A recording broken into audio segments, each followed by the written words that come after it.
I am Lori Frick. I'm the Child Protective Services Director for HHS. As I do every time we have a Back to Basics, I go through and just check to see like who I all have on and look at faces. I kind of wish sometime we could have this all in one big auditorium. It would be really cool. But good morning. It's good to see you guys. Thanks for being here. As a reminder, for those of you who can, have your camera turned on. As we get to the end, if you could raise your hand to ask a question if you have it, that would be super helpful. For those of you who might be newer to CPS and just getting your career started here, Back to Basics is something that we're doing on a monthly basis, and it really is just to cover, different topics and of initiatives that we have moving forward, different things that we want to make sure that you're aware of, and highlight some things as reminders. So sometimes it will completely relate to the work that you're doing. Sometimes it will be indirectly related, but again, it's always good to kind of revisit some stuff because it's easy to forget about some of the things that we're doing or forget about the nuances behind what steps to take and the reason why we're doing what we're doing. So for today, I'm very thankful to have Travis Heaton and April Aswingen present today on bridge meetings and comfort calls. And without delaying this any longer, I'm going to hand it off to them. So here we go. Good morning, everybody. April, do I have you on? I'm here. All right. I think you're going to control the slides for me. I think someone else has it up, Travis. Okay. So yeah, we're going to talk about comfort calls and bridge meetings. And this began as a pilot in November of 2023 in the Western service area and the Cedar Rapids service area. And it went statewide, I believe, in April of 2024. So I will start off with covering comfort calls. We use these to create a positive relationship between the parents or guardian and the temporary caregiver of the child to enhance the continuity of care. I think it's the ones we saw, it's very important for them to start off and establish a relationship right away when possible. And to share information to support the children, to set expectations around communication, visits, and general caregiving decisions.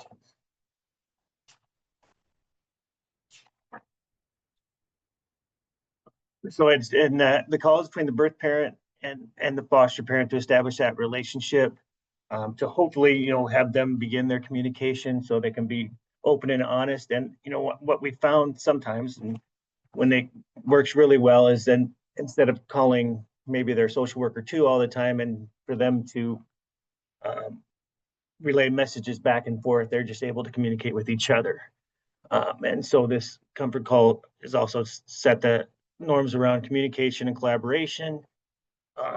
As we know that the involvement with the child welfare first can result in intense emotions. So our staff is there to help mitigate that.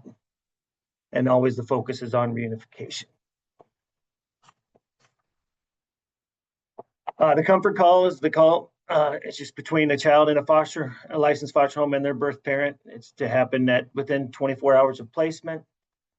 It's to provide comfort for the child and reassurance for the parent, because obviously their child is in a strange place. So I think they deserve to be able to know where their child is and who they are with. And they also use this call as time to set the bridge meeting, which is to be held within 5 business days. And the parent, foster parent, and the HHS worker have a brief conversation to establish this. Also discuss any medical information, including allergies or medication that they need to know about right away. It's also to exchange contact information for caregiver and parent for ongoing communication. And also discuss any routine maybe that the parent could let the foster parent know, or comfort that a child may need during transition, such as a certain toy or a blanket or anything like that. So then we get into the bridge meetings. They happen within 5 days of placement, and these are face-to-face meeting with the parents and foster parent, facilitated by the HHS worker. It's create a positive relationship between the parents, guardians, and the temporary caregiver. And it's held at HHS office or other agreed upon location.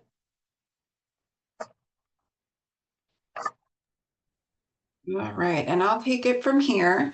So on the slide, you're going to see the agenda for the bridge meetings. It gives you kind of a good overview of what they should look like.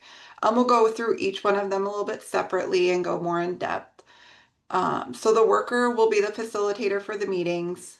You'll help direct the conversation to build the relationship between the parents and the caregiver.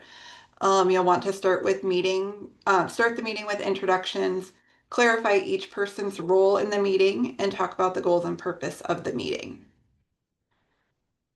You can go to the next slide. So on the next slide, you're going to see a script that you'll want to read out loud. The script helps set the tone for the meeting. The script explains the meeting is for all parties to share information about themselves and the children. It also talks about coordinating for the care and well-being of the children. That means there's a conversation between who is doing what and establishing expectations for communication, what visits look like, and how they can all work together to be a team. The more people that we have at the table to meet the child's need and the more everyone works together to benefit the children, the better outcomes we have for reunification. The children feel more loved, which ultimately makes them feel more secure. This decreases behaviors and mental health needs for the children. Not only does the teamwork help the children, but it also helps the parents feel more supported and helps them feel more comfortable with the caregiver placement. Then the next two slides, the first one is up. We'll talk about different prompts that the birth parents and caregivers can utilize during the meeting. These prompts should be printed and given to each person. The HHS worker will encourage the parents and caregivers to engage in conversations by utilizing these prompts. So for example, you could have the parents answer a few prompts such as, the thing I love the most about my child is, or my child's nickname is. Then the foster parent answers some prompts such as, the reason I decided to be a foster parent is, or some of the hobbies or recreational activities I enjoy are. Some bridge meetings, these prompts are very useful and it flows very easily. When other times, you as the HHS worker will want to step in and kind of help encourage them to be more open. You can go to the next slide, please. This slide has more questions and prompts for the parents and the foster parents to ask. Throughout the conversation, you'll want to make sure that everyone is feeling safe and comfortable. If someone is getting upset or heated, take a break or take some time to explain what you know about the child's needs.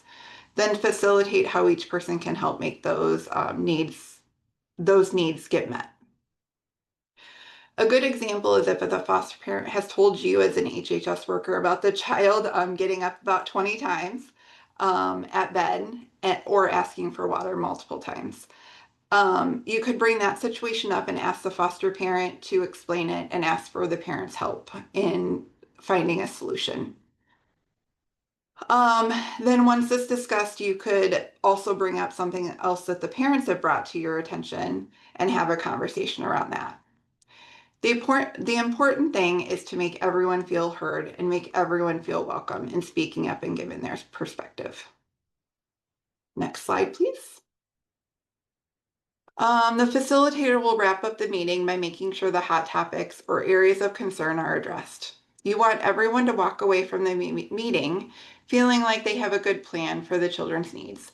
This includes school needs, childcare, medical, dietary needs, any information related to extended family, relatives, friends, and a plan for how and when the parents and foster parents will communicate. The plans you made can go really, really well, and other times those plans don't go as you would like. It's important to check in with everyone on a regular basis to see how things are going, and even bring everyone back together to have further discussions to resolve any issues. When you get the parents and foster parents to work together, not only is it better for the children, but you're also not stuck in the middle. In turn, it allows you to focus on other aspects of the case. Next slide, please.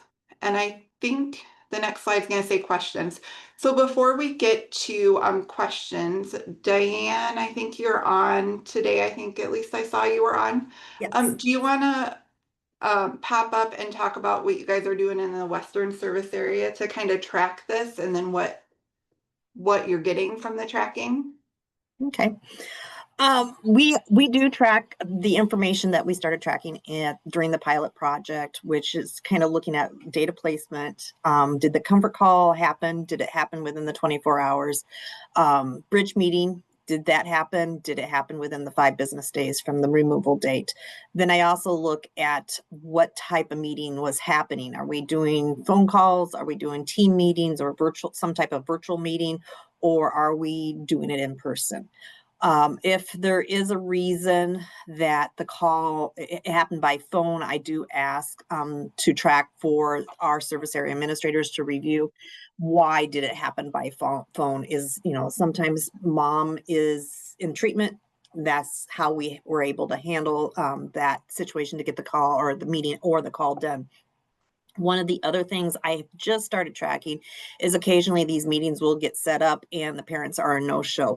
So I want to make sure I can reflect that in our data when I present that to our leadership. So that's kind of the information I tracked. I do track when I do record and I present the information back to our leadership. I do look at our teams. So it's based by teams. So we know where we're at for each team within our service area. So I did look back at our first November to June 30th of 2024 and what our outcomes were using this information. So when I looked back for our first full year, how many children were returned back home within that year? They may have been removed multiple times before that, but what I was looking at is that episode from that removal time to return to home. So then when I looked at that, then I looked at how many had a comfort call, how many had a bridge meeting and have presented that information. So is there anything else, April, that you'd like me to touch on? I don't think so, Travis. Do you have anything else you have for Diane? Not for Diane, no. I would let people know that the Casey Foundation does have on their website, they have videos of these meetings. But also I was probably going to be more of a question, Lori, to you, because I think we talked about this might be a good meeting to discuss the consent for routine and emergency medical care. But I just wanted to confirm that with you first, if that's something you wanted to address at this meeting. I think what we need to do is get a little bit more of that kind of ironed out, and then we'll share a little bit more information on that. But we may have talked a little bit about it on the last town hall, I think. I know we touched base briefly with the foster parents Tuesday night when we did foster parent town hall, but we're going to make sure that we get documents out to everybody that's really crystal clear about what we can and can't do and how that process is going to work. So I say we hold until then to make sure that we don't say something backwards. Okay. Questions?